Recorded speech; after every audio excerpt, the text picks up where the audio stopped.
Estamos começando mais uma contribuição para o nosso canal no YouTube, Luz para o Meu Caminho, onde trazemos uma contribuição para as senhoras e professoras, para o auxílio e desenvolvimento de cada mensagem, com o tema da semana para o culto de senhoras e com o tema do mês para as classes de professores. E não se esqueça de curtir e compartilhar e deixar a sua contribuição nos comentários.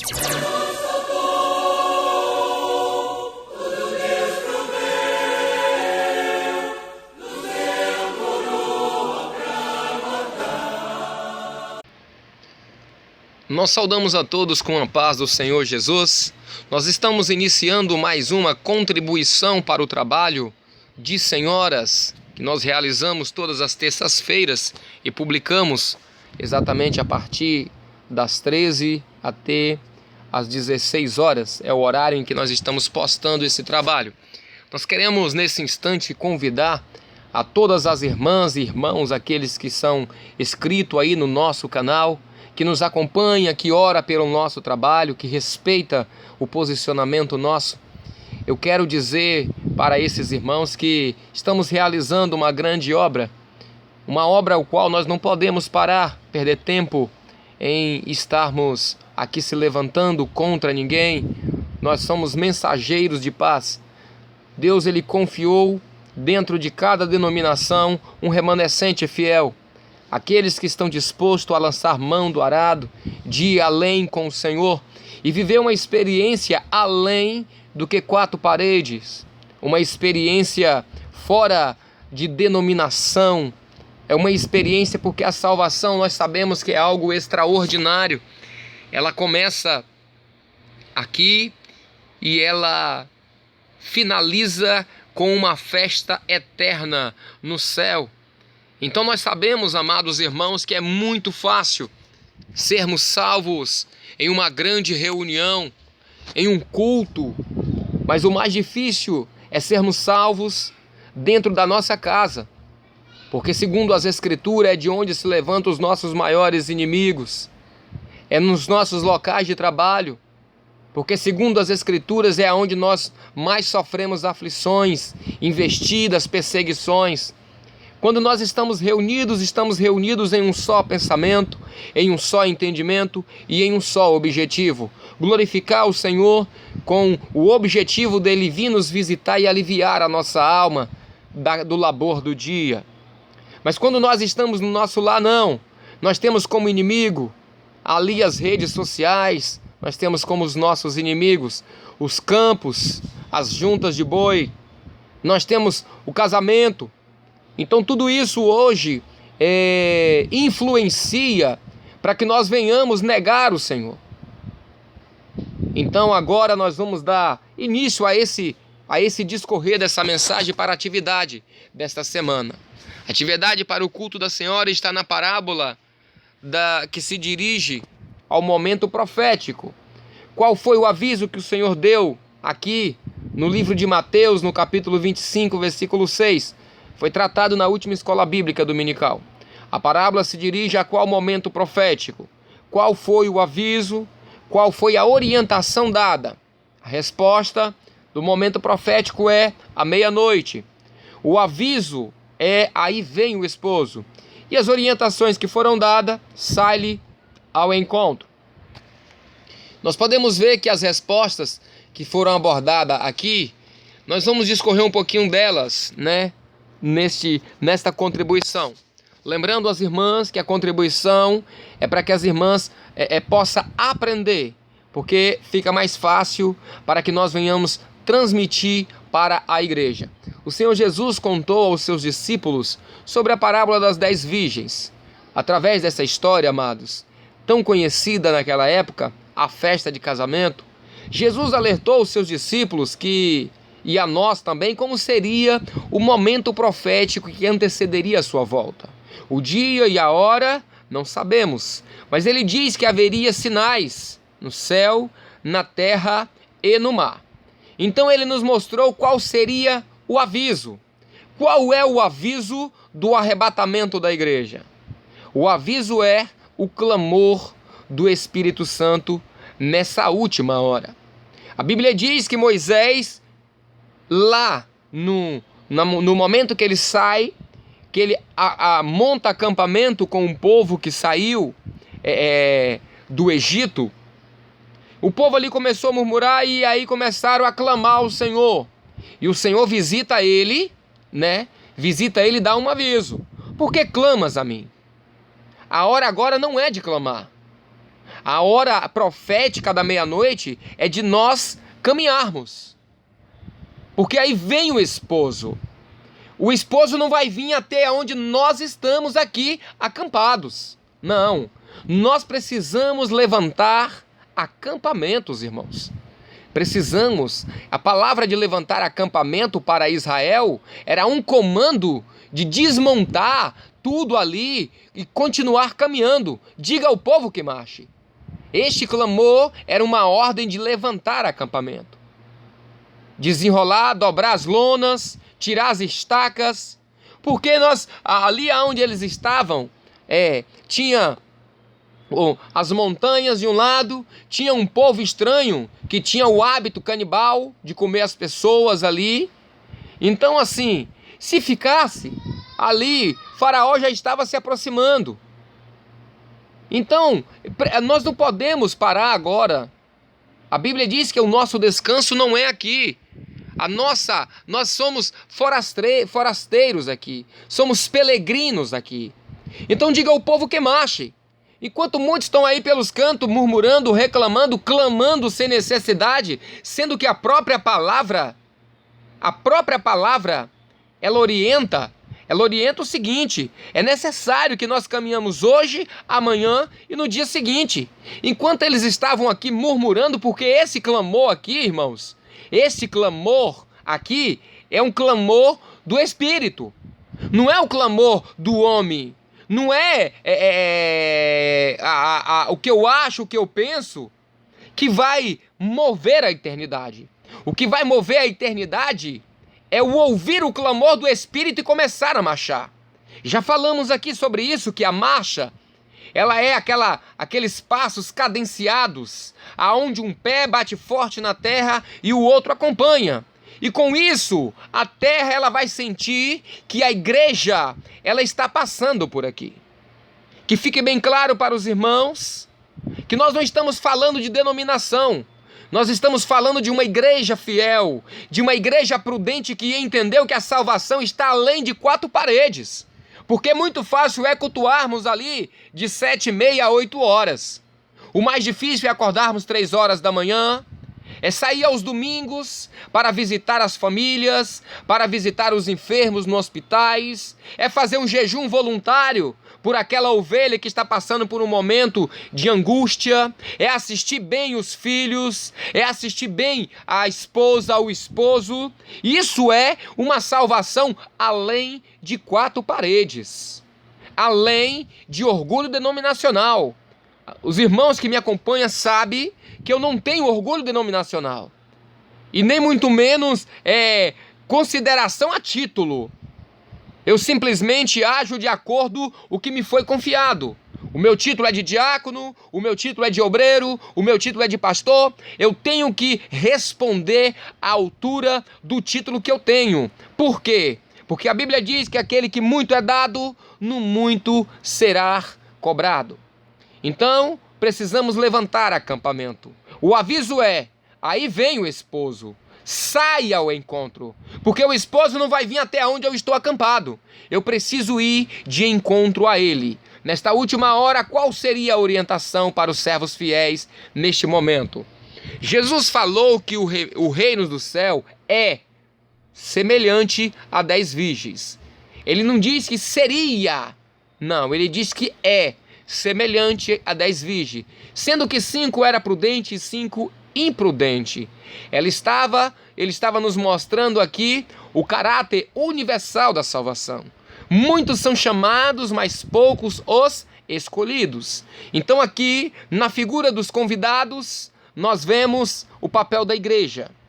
A salvação ela é aberta para toda, é uma ação gratuita do Pai para com o homem, para com a sua igreja, mas poucos são os escolhidos. Nessa última hora, muitos estão sendo convidados a participar da festa de casamento, que em breve acontecerá.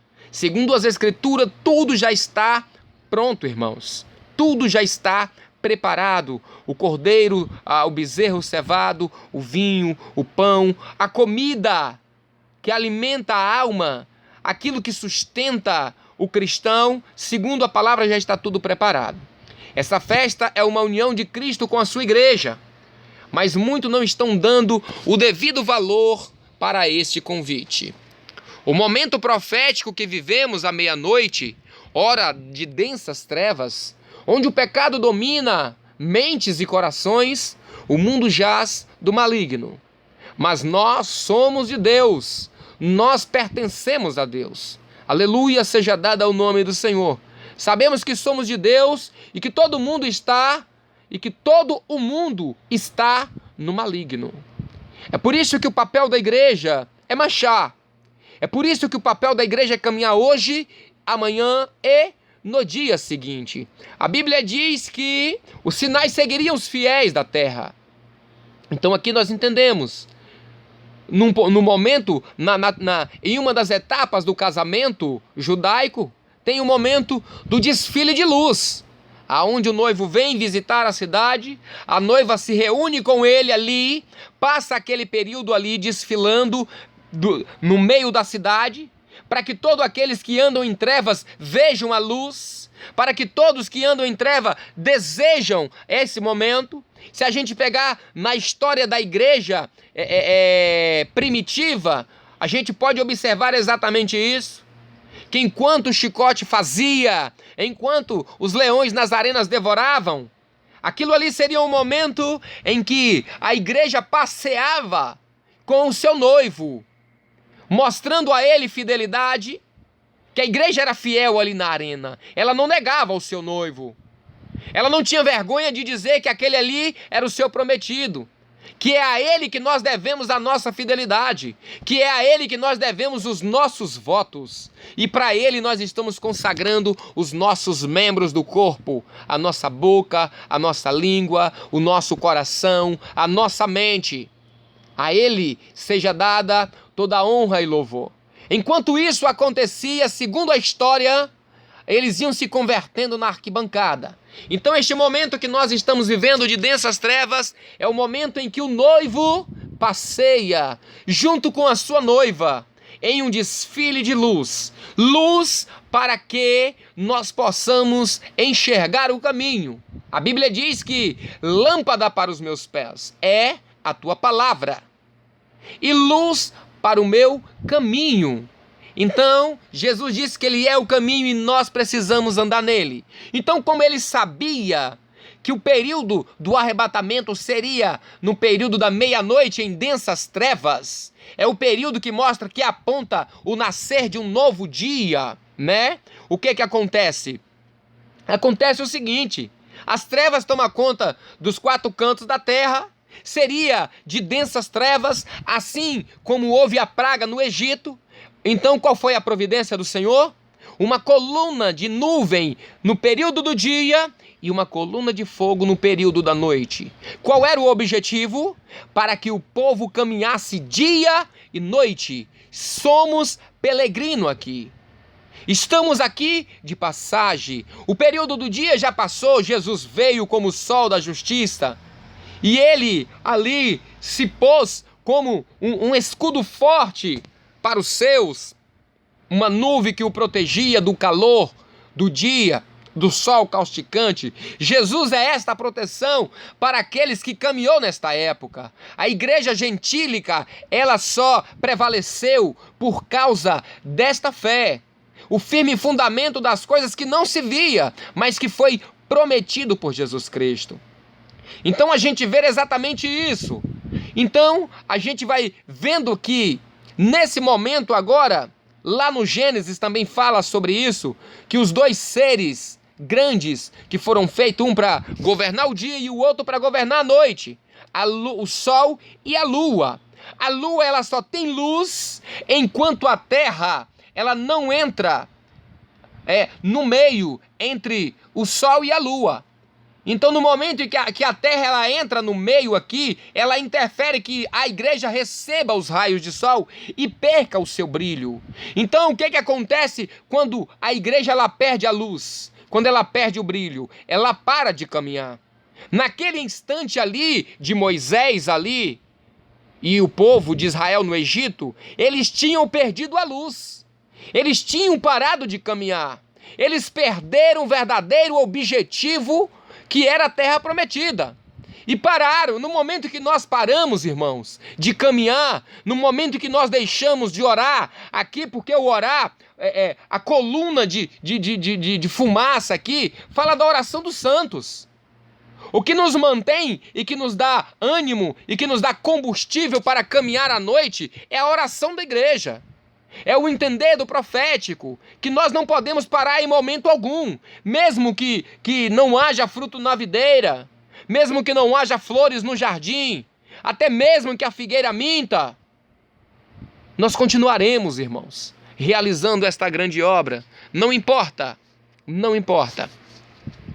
Então, quando eles começaram a marchar, a Bíblia diz que a terra se abre, louvado seja o nome do Senhor. Estejamos dentre aquele grupo das 5 prudentes que ouviram o aviso e o clamor. Aí vem o noivo. Grupo das 5 prudentes, irmãs, mostra aqueles que estão ouvindo a voz do Senhor e que a sua experiência vai além de 4 paredes. Verdadeiramente esse convite, aqui a gente vê que é interessante destacar que todas as 10 virgens saíram ao encontro do noivo.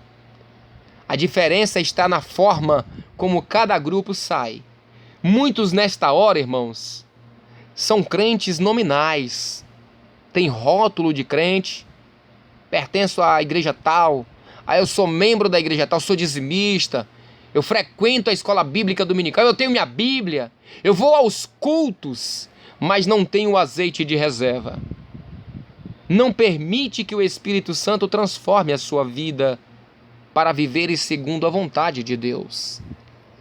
Então é aquilo que falamos, o orgulho denominacional, o poder religioso. Às vezes a gente acha que isso vai nos dar o direito de entrarmos no céu. É aquilo que falamos no início. Ser salvo em uma grande reunião é muito fácil. Eu quero ver nós sermos salvos indo 2 milhas. Se alguém te convidou para andar 1 milha, ande 2. É aí que está a grande questão. Se alguém te feriu o lado, ofereça ao outro. Então, irmãos, é muito além. Salvação vai muito além de que 4 paredes, do que aquela meia hora que nós vivemos ali. Salvação, realmente ela é processada. Se os irmãos pegarem para poder observar, não há na palavra sinal nenhum de que o arrebatamento vai ser em uma grande reunião, quando nós estivermos reunidos em um culto, ou em um seminário, ou em uma grande evangelização. É tanto que diz assim, se tiver alguém, 2 no campo, trabalhando, um será tirado e o outro ficará. Se tiver no telhado, que não desça. Então, se tiver no campo, que fuja. Então a gente vai vendo, irmãos, que vai ser pego de surpresa mesmo. Vai ser pego de surpresa. Vemos pessoas dizer que o culto não foi bom, que ele saiu do culto do mesmo jeito que entrou, que Deus não está mais abençoando a sua vida. Esses não estão levando o azeite de reserva. Ou seja, não estão entendendo o verdadeiro propósito para o qual fomos chamados. Ser verdadeiros adoradores. Viver na razão e não na revelação do Espírito. O Espírito nos ensina a sermos verdadeiros adoradores. É para isso que fomos chamados. Eu e você precisamos ir ao culto para adorar a Deus, para que Ele se agrade da minha vida e da sua. As pessoas estão distorcendo a palavra de Deus nessas últimas horas e estão querendo conduzir o culto, suas vidas, como se Deus é quem estivesse que guardá-las, quando, ao contrário, é Deus que precisa se agradar de nós. Essa foi a palavra que os espias deu para o povo. Se Deus se agradar de nós, entraremos na terra e iremos possuí-la. As pessoas dizem, servo de Deus, dizem ser servo de Deus, mas elas querem dirigir as suas próprias vidas. Quando a palavra nos ensina sermos dirigidos pelo Espírito Santo. O culto não é para ser conduzido da forma que eu acho, da forma que vai ficar mais animado, mas o culto é um estatuto perpétuo que Deus estabeleceu na eternidade. Revelou ao seu servo, povo, na saída do Egito. Culto este vosso. Que culto é este vosso? O salmista disse: à meia-noite levantarei para te louvar, pelos teus justos juízos. Em breve esse mundo conhecerá o justo juízo de Deus. São justos, pois cada um será julgado segundo as suas obras. Ninguém poderá falar que não teve a oportunidade de participar desta grande festa, que em breve acontecerá na eternidade. Por isso vamos louvá-lo e adorá-lo de todo o nosso coração. A conclusão para este ensinamento, irmãos, nessa hora de trevas, vamos nos levantar e sair ao encontro. Vamos parar de murmurar e marchar, porque essa é a ordem de Deus. O clamor do Espírito Santo. Aí vem o esposo. Precisamos ir ao encontro dele. E servir ao Senhor deve ser a coisa mais importante das nossas vidas. O Senhor deve ser o ar que respiramos.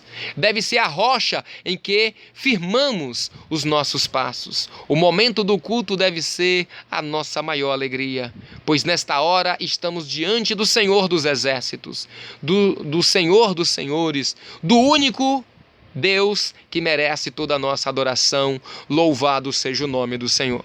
Espero que possa ter ajudado os nossos irmãos aí. A todos a paz do Senhor Jesus.